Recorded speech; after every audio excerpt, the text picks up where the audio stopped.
Hello friends, good evening. मैं शिवानी गुप्ता स्वागत करती हूँ आपके अपने यूट्यूब चैनल दक्ष स्टडी सेंटर में। तो दोस्तों, आप सभी कैसे हैं?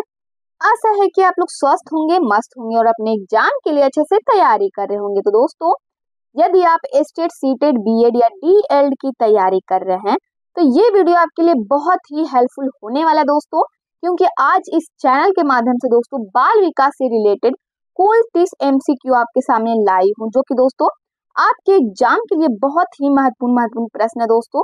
इसलिए आप वीडियो को मिस न करें, वीडियो के अंतिम समय तक अवश्य बने रहें ताकि आपको प्रत्येक प्रश्न से संपूर्ण जानकारी प्राप्त हो सके दोस्तों। और यह हमारा 8 नंबर का क्लास है, अतः आपसे निवेदन है कि इससे पहले जो भी क्लास है दोस्तों एक बार आप जरूर से जरूर देख लीजिए, ताकि दोस्तों आपकी नजरों से एक भी प्रश्न ना छूटे और आप अपने एग्जाम के लिए अच्छे से प्रिपेयर हो सके। तो बिना समय गवाए हम लोग पहले प्रश्न पर ध्यान देंगे दोस्तों, जो कि हमारा पहला प्रश्न है। ध्यान दीजिएगा, खिलौनों की आयु कहा जाता है। बहुत ही महत्वपूर्ण प्रश्न है दोस्तों।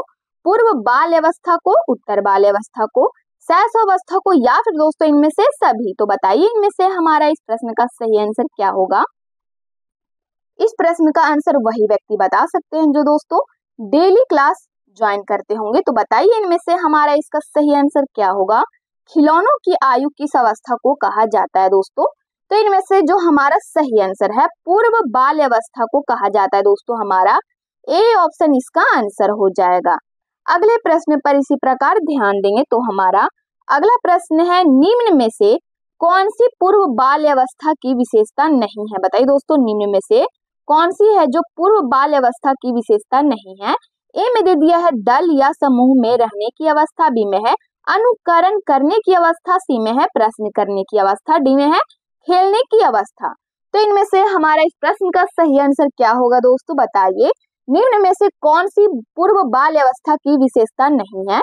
तो हमारा इस प्रश्न का दोस्तों सही आंसर है, ध्यान दीजिएगा, ए ऑप्शन दल या समूह में रहने की अवस्था। हमारा ए ऑप्शन दोस्तों इसका आंसर हो जाएगा।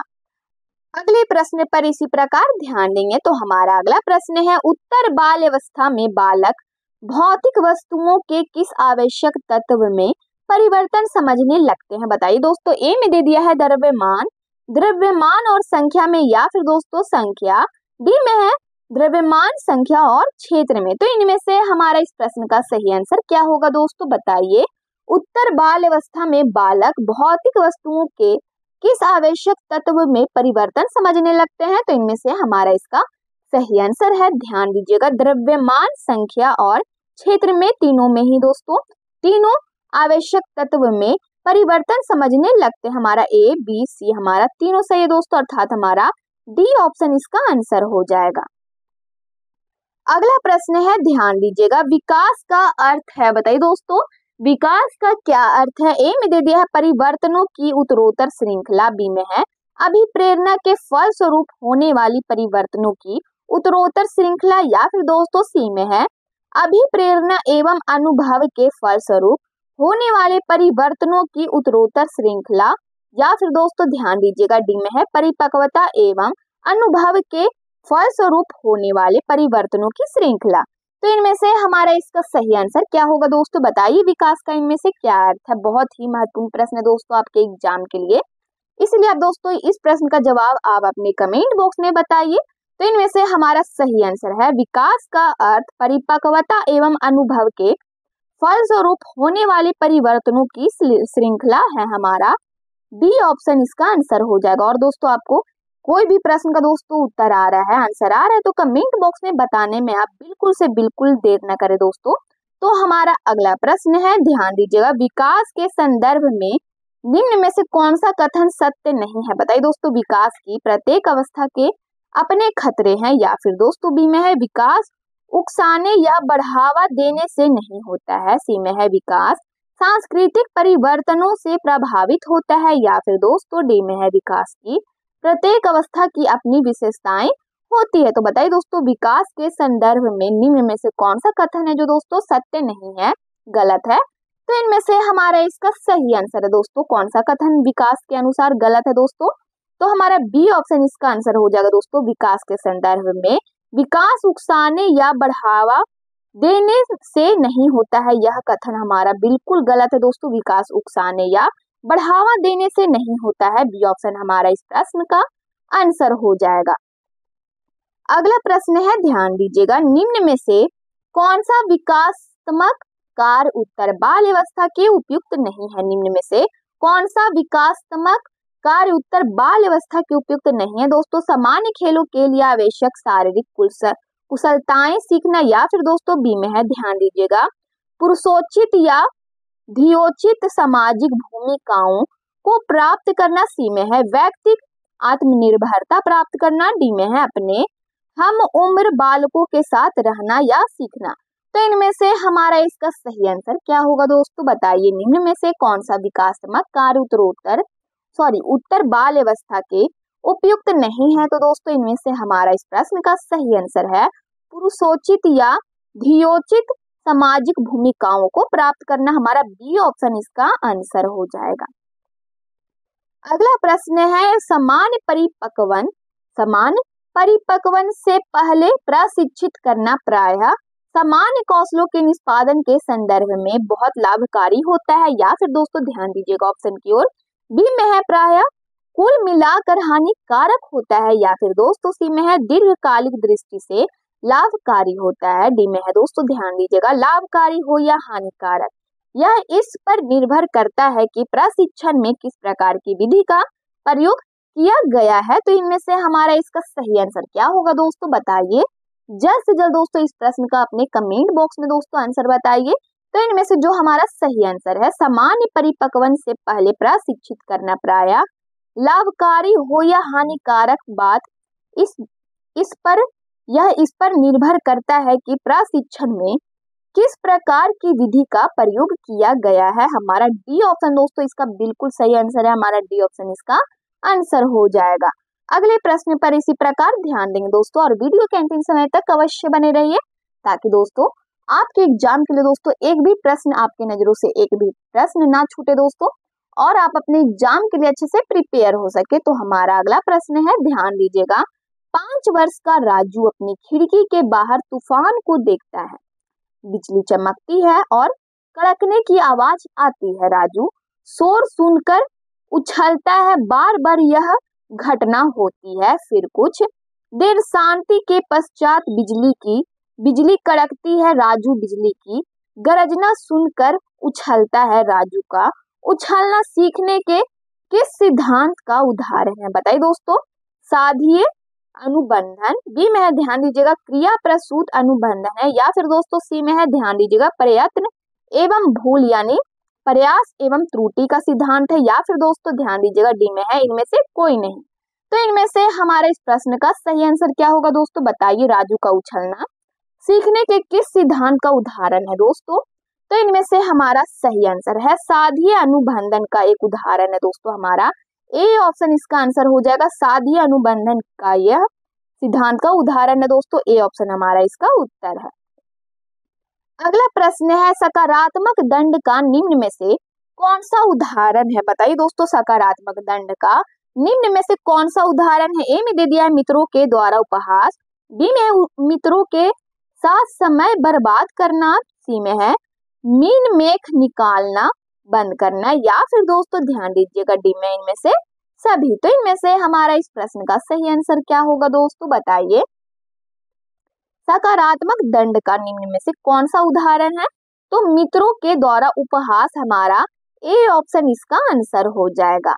अगले प्रश्न पर इसी प्रकार ध्यान देंगे, निम्न में से कौन सा कथन अभिप्रेरणा एक प्रक्रिया के संदर्भ में उपयुक्त नहीं है, बताइए दोस्तों। ए में दे दिया है, यह व्यक्ति को लक्ष्य की ओर ले जाता है, बी में है, यह व्यक्ति की शारीरिक आवश्यकताओं की संतुष्टि करता है, या फिर दोस्तों ध्यान दीजिएगा सी में है, यह मनोवैज्ञानिक आकांक्षा को प्राप्त करने में सहायता करता है, या फिर दोस्तों डी में है, ध्यान दीजिएगा, यह व्यक्ति की अप्रिय स्थिति से दूर रखता है। तो इनमें से हमारा इसका सही आंसर क्या होगा दोस्तों, बताइए। निम्न में से कौन सा कथन अभिप्रेरणा एक कार्य के संदर्भ में उपयुक्त नहीं है, तो हमारा जो नहीं है दोस्तों डी ऑप्शन, हमारा डी ऑप्शन इसका आंसर हो जाएगा। यह व्यक्ति की अप्रिय स्थिति से दूर रखता है, यह हमारा कथन है जो दोस्तों उपयुक्त नहीं है अभिप्रेरणा एक प्रक्रिया के संदर्भ में। ठीक है, तो हमारा डी ऑप्शन इसका आंसर है। अगला प्रश्न है, ध्यान दीजिएगा, किसी उद्दीपन के निरंतर दिए जाने से व्यवहार में होने वाला अस्थायी परिवर्तन क्या कहलाता है? अभ्यस्तता कहलाता है, या फिर दोस्तों बी में है अधिगम, अस्थायी अधिगम कहलाता है, या फिर अभिप्रेरणा। सी में है अस्थायी अधिगम, डी में है अभिप्रेरणा। तो इनमें से हमारा इसका सही आंसर क्या होगा दोस्तों, बताइए। तो इनमें से हमारा इस प्रश्न का सही आंसर है अभिप्रेरणा कहलाता है दोस्तों, हमारा डी ऑप्शन इसका आंसर है। अगले प्रश्न पर इसी प्रकार ध्यान देंगे तो हमारा अगला प्रश्न है, विद्यार्थियों की अभिवृत्तियों में परिवर्तन के लिए निम्न में से किस विधि का प्रयोग अध्यापक को नहीं करना चाहिए? हमारा प्रश्न क्या है दोस्तों, ध्यान दीजिएगा, विद्यार्थियों की अभिवृत्तियों में परिवर्तन के लिए निम्न में से किस विधि का प्रयोग अध्यापक को नहीं करना चाहिए? दोस्तों, दबाव से किसी बात या विचार के लिए राजी करना है। बी में है, ध्यान दीजिएगा, किसी विचार को दोहराना अथवा दृढ़तापूर्वक व्यवहार। सी में है, किसी प्रशंसनीय व्यक्ति के द्वारा समर्थन एवं स्वीकृति। डी में है दोस्तों, संदेश के साथ साहचर्य स्थापित करना। तो इनमें से हमारा इस प्रश्न का सही आंसर है दबाव से किसी बात या विचार के लिए राजी करना, हमारा ए ऑप्शन इसका आंसर हो जाएगा। ठीक है दोस्तों, अगले प्रश्न पर इसी प्रकार ध्यान देंगे तो हमारा अगला प्रश्न है, उपलब्धि अभिप्रेरक के संबंध में निम्न में से कौन सा कथन सही नहीं है? कथन सही है दोस्तों, बताइए। ए में दे दिया, उपलब्धि अभिप्रेरक जीवित रहने के लिए आवश्यक है, या फिर दोस्तों बी में है, यदि व्यक्तिगत क्षमताओं की संतुष्टि महत्वपूर्ण है तो उपलब्धि अभिप्रेरक को विकास प्रेरक कहा जा सकता है, या फिर दोस्तों ध्यान दीजिएगा, सी में है, यदि व्यक्तियों के मध्य प्रतियोगिता पर बल है तो उपलब्धि अभिप्रेरक को सामाजिक अभिप्रेरक कहा जा सकता है, या फिर दोस्तों डी में है, इनमें से सभी। तो इनमें से हमारा इसका सही आंसर क्या होगा दोस्तों, बताइए। उपलब्धि अभिप्रेरक के संबंध में निम्न में से कौन सा कथन सही है दोस्तों? तो हमारा ए भी सही है दोस्तों, बी भी सही है, सी भी सही है दोस्तों, अर्थात हमारा इसका डी ऑप्शन इसका आंसर हो जाएगा दोस्तों, ये सभी। अगले प्रश्न पर इसी प्रकार ध्यान देंगे, 6 से 10 वर्ष की अवस्था में बालक रुचि लेना प्रारंभ करते हैं, बताइए दोस्तों, धर्म में, मानव शरीर में, यौन संबंधों में, या फिर दोस्तों डी में है विद्यालयों में। तो इनमें से हमारा इस प्रश्न का सही आंसर क्या होगा दोस्तों, बताइए। तो इनमें से हमारा सही आंसर है विद्यालय में, हमारा डी ऑप्शन इसका आंसर हो जाएगा। अगला प्रश्न है, ध्यान दीजिएगा, कौन सिद्धांत व्यक्त करता है कि मानव मस्तिष्क एक बर्फ की बड़ी चट्टान के समान है जो कि अधिकांशतः छिपी रहती है एवं उसमें चेतन के 3 स्तर है। ए में दे दिया है गुण सिद्धांत के अनुसार, या फिर दोस्तों ध्यान दीजिएगा प्रकार सिद्धांत व्यक्त करता है, या फिर दोस्तों सी में है मनोविश्लेषणात्मक सिद्धांत के अनुसार, डी में है व्यवहारवाद सिद्धांत के अनुसार। तो इनमें से हमारा इसका सही आंसर क्या होगा दोस्तों, बताइए। बहुत ही महत्वपूर्ण प्रश्न दोस्तों आपके एग्जाम के लिए कि कौन सिद्धांत व्यक्त करता है कि मानव मस्तिष्क एक बर्फ की बड़ी चट्टान के समान है जो कि अधिकांशतः छिपी रहती है एवं उसमें चेतन के 3 स्तर हैं। तो बताइए दोस्तों, इनमें से हमारा कौन सा सिद्धांत होगा? मनोविश्लेषणात्मक सिद्धांत दोस्तों, हमारा सी ऑप्शन इसका आंसर हो जाएगा। अगले प्रश्न पर इसी प्रकार ध्यान देंगे तो हमारा अगला प्रश्न है, कुछ लोगों का कहना है कि जब बालकों को गुस्सा आता है तो वे खेलने के लिए चले जाते हैं जब तक कि पहले से अच्छा महसूस नहीं करते। उनके व्यवहार में से कौन प्रतिरक्षा तंत्र प्रतिलक्षित होता है? बताइए दोस्तों, प्रक्षेपण, विस्थापन, प्रतिक्रिया निर्माण, या फिर दोस्तों उदात्तीकरण। तो इनमें से हमारा इसका सही आंसर है दोस्तों, ध्यान दीजिएगा, बी ऑप्शन विस्थापन प्रतिलक्षित होता है। तो हमारा बी ऑप्शन इसका आंसर हो जाएगा दोस्तों, विस्थापन। अगले प्रश्न पर इसी प्रकार ध्यान देंगे, समायोजन से तात्पर्य स्वयं का विभिन्न परिस्थितियों में अनुकूलन करना है ताकि संतुष्ट किया जा सके। बताइए दोस्तों, दूसरों को, प्रेरकों को, या फिर दोस्तों सी में है, ध्यान दीजिएगा, उद्देश्यों को, डी में है आवश्यकताओं को, तो इनमें से हमारा इसका सही आंसर क्या होगा दोस्तों, बताइए। समायोजन से तात्पर्य क्या है दोस्तों, स्वयं का विभिन्न परिस्थितियों में अनुकूलन करना ताकि संतुष्ट किया जा सके। बताइए दोस्तों, आवश्यकताओं को, हमारा डी ऑप्शन दोस्तों इसका आंसर हो जाएगा, आवश्यकताओं को।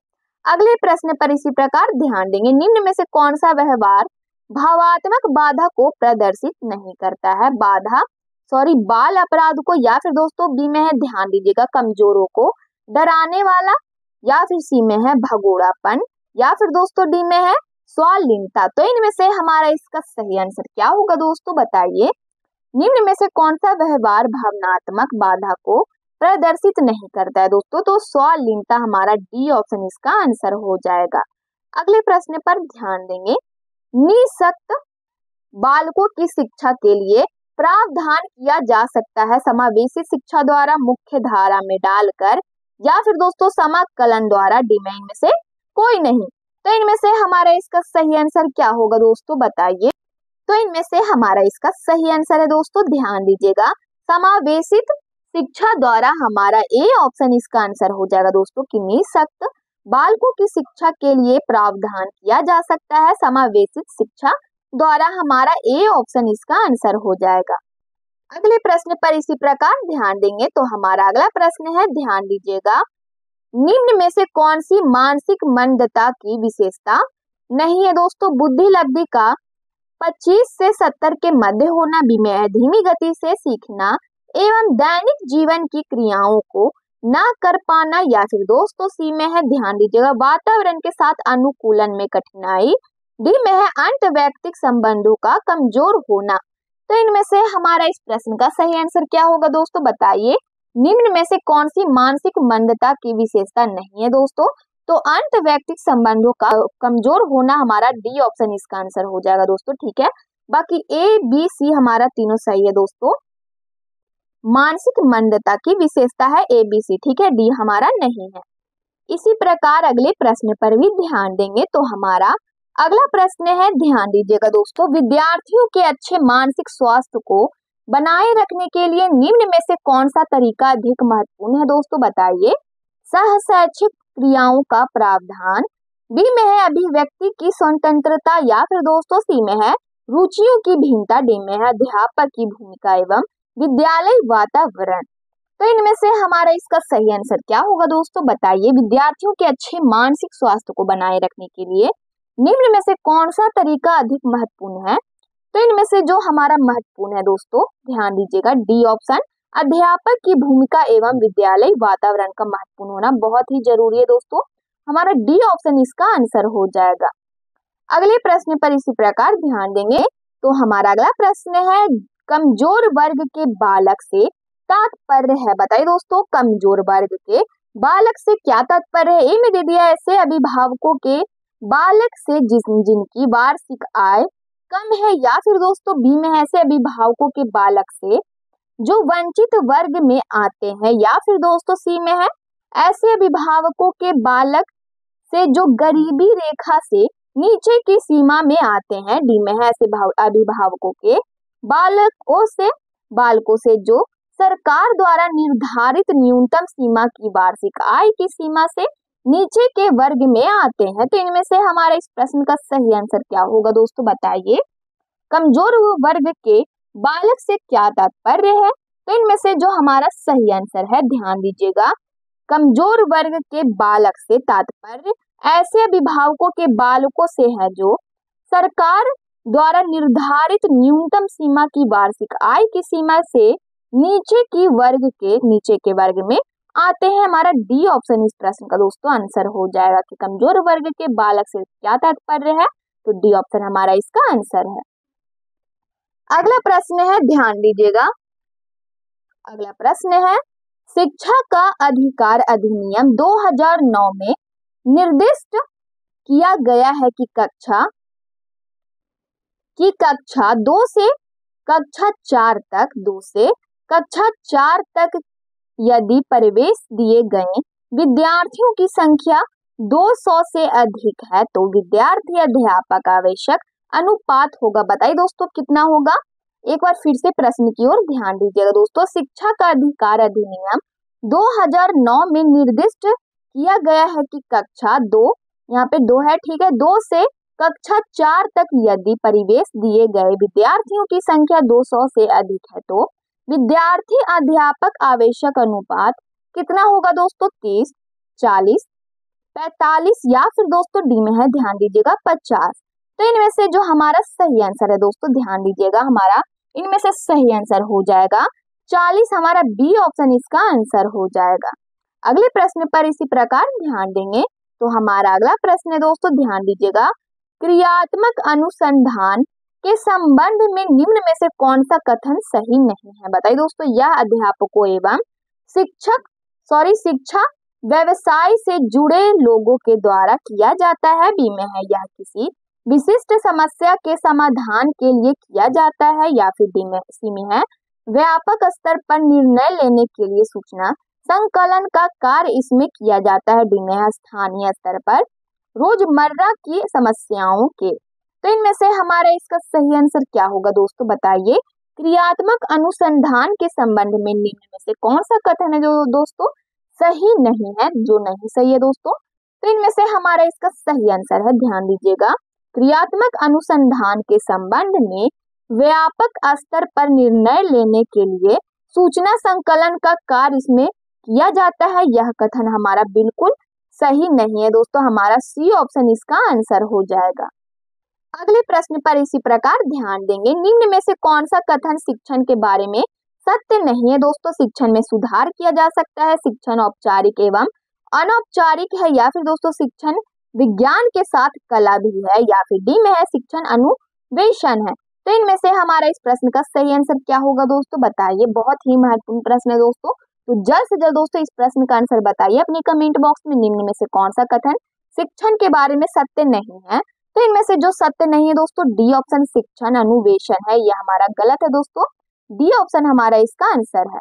अगले प्रश्न पर ध्यान देंगे, राष्ट्रीय पाठ्यचर्या रूपरेखा 2005 में गुणवत्ता आयाम शीर्षक के अंतर्गत अधिक महत्व दिया गया है। बताइए दोस्तों, भौतिक संसाधनों को शिक्षित एवं अभिप्रेरित अध्यापकों को बालकों के लिए ज्ञान के संदर्भ में संरचित अनुभवों को, या फिर दोस्तों डी में है, ध्यान दीजिएगा, बालकों के लिए संरचित अनुभव एवं पाठ्यक्रम सुधार को। तो इनमें से हमारा इस प्रश्न का सही आंसर क्या होगा दोस्तों? बताइए, राष्ट्रीय पाठ्यचर्या रूपरेखा 2005 में गुणवत्ता आयाम शीर्षक के अंतर्गत अधिक महत्व दिया गया दोस्तों बालकों के लिए संरचित अनुभव एवं पाठ्यक्रम सुधार को। हमारा डी ऑप्शन इसका आंसर है। अगले प्रश्न पर इसी प्रकार ध्यान देंगे। तो हमारा अगला प्रश्न है, राष्ट्रीय पाठ्यचर्या रूपरेखा 2005 में निम्न में से किस परीक्षा संबंधी सुधारों को सुझाया गया दोस्तों? बताइए, ध्यान दीजिएगा ऑप्शन की ओर। ए में दे दिया है कक्षा 10th की परीक्षा ऐच्छिक, या फिर दोस्तों बी में है विद्यालय शिक्षा की विभिन्न अवस्थाओं पर राज्य स्तर की परीक्षा संचालन, सी में है प्रतियोगी परिवेश परीक्षाओं को ऐच्छिक, या फिर दोस्तों डी में इनमें से सभी। तो इनमें से हमारा इसका सही आंसर क्या होगा दोस्तों? बताइए, राष्ट्रीय पाठ्यचर्या रूपरेखा 2005 के निम्न में से किस परीक्षा संबंधी सुधारों को समझाया गया है? तो इनमें से हमारा इसका सही आंसर है दोस्तों कक्षा 10th की परीक्षा ऐच्छिक, हमारा ए ऑप्शन इसका आंसर हो जाएगा। ठीक है दोस्तों, अगले प्रश्न पर इसी प्रकार ध्यान देंगे, दबाव को कम करने एवं परीक्षाओं में सफलता के लिए आवश्यक है। बताइए दोस्तों, क्या आवश्यक है? कम अवधि की परीक्षाओं में अंतरण, विद्यालय शिक्षा की विभिन्न चरणों में परीक्षाओं का आयोजन, या फिर दोस्तों सी में है वार्षिक एवं अर्धवार्षिक परीक्षाएं, डी में है विभिन्न परिवेश परीक्षाओं के लिए विभिन्न एजेंसियों की स्थापना। तो इनमें से हमारा इसका सही आंसर क्या होगा दोस्तों? बताइए, दबाव को कम करने एवं परीक्षाओं में सफलता के लिए क्या आवश्यक है? इनमें से तो कम अवधि की परीक्षाओं में अंतरण होना आवश्यक है, हमारा ए ऑप्शन इसका आंसर है। अगले प्रश्न पर इसी प्रकार ध्यान देंगे। तो हमारा अगला प्रश्न है, ध्यान दीजिएगा, मूल्यांकन का उद्देश्य है। बहुत ही महत्वपूर्ण प्रश्न है दोस्तों, और कई बार मैं इस प्रश्न का आंसर बता चुकी हूँ दोस्तों। तो बताइए इस प्रश्न का आंसर क्या होगा? मूल्यांकन का उद्देश्य क्या होना चाहिए? बालकों को धीमी गति से सीखने वाले एवं प्रतिभाशाली बालकों के रूप में लेबल करना, बी में है जिन बालकों को उपचारात्मक शिक्षा की आवश्यकता है उनकी पहचान करना, या फिर दोस्तों सी में है, ध्यान दीजिएगा, अधिगम की कठिनाइयों व समस्या वाले क्षेत्रों का पता लगाना। डी में उत्पादक जीवन जीने के लिए शिक्षा किस सीमा तक तैयार कर पाई है का पुष्टि पोषण प्रदान करना। तो इनमें से हमारा इस प्रश्न का सही आंसर क्या होगा दोस्तों, बताइए। मूल्यांकन का क्या उद्देश्य है? तो मूल्यांकन का उद्देश्य उत्पादक जीवन जीने के लिए शिक्षा किस सीमा तक तैयार कर पाई है का पुष्टि पोषण प्रदान करना। हमारा डी ऑप्शन इसका आंसर है। अगले प्रश्न पर इसी प्रकार ध्यान देंगे। प्राथमिक विद्यालयों के बालकों के लिए निम्न में से किसे बेहतर मानते हैं? बताइए दोस्तों वीडियो अनुरूपण को। बी में है, ध्यान दीजिएगा, प्रदर्शन को, स्वयं के द्वारा किया गया अनुभव को, या फिर दोस्तों डी में इनमें से सभी। तो इनमें से हमारा इसका सही आंसर क्या होगा दोस्तों, बताइए। प्राथमिक विद्यालयों के बालकों के लिए निम्न में से किसे बेहतर मानते हैं दोस्तों? तो स्वयं के द्वारा किया गया अनुभव, हमारा सी ऑप्शन इसका आंसर हो जाएगा। तो दोस्तों ये हमारा आज के क्लास का लास्ट प्रश्न था। यदि आप चैनल को पहली बार विजिट कर रहे हैं तो चैनल को अवश्य सब्सक्राइब कर ले, बेल आइकन को ऑल में प्रेस कर ले दोस्तों, और वीडियो को लाइक करना ना भूले। अपने स्टडी ग्रुप में जरूर से शेयर कर ले दोस्तों, और आप लोग कमेंट बॉक्स में आप लोग अपनी प्रतिक्रिया देते रहते हैं, इसके लिए दिल से धन्यवाद दोस्तों। मिलते हैं नेक्स्ट वीडियो में, तब तक के लिए जय हिंद जय भारत।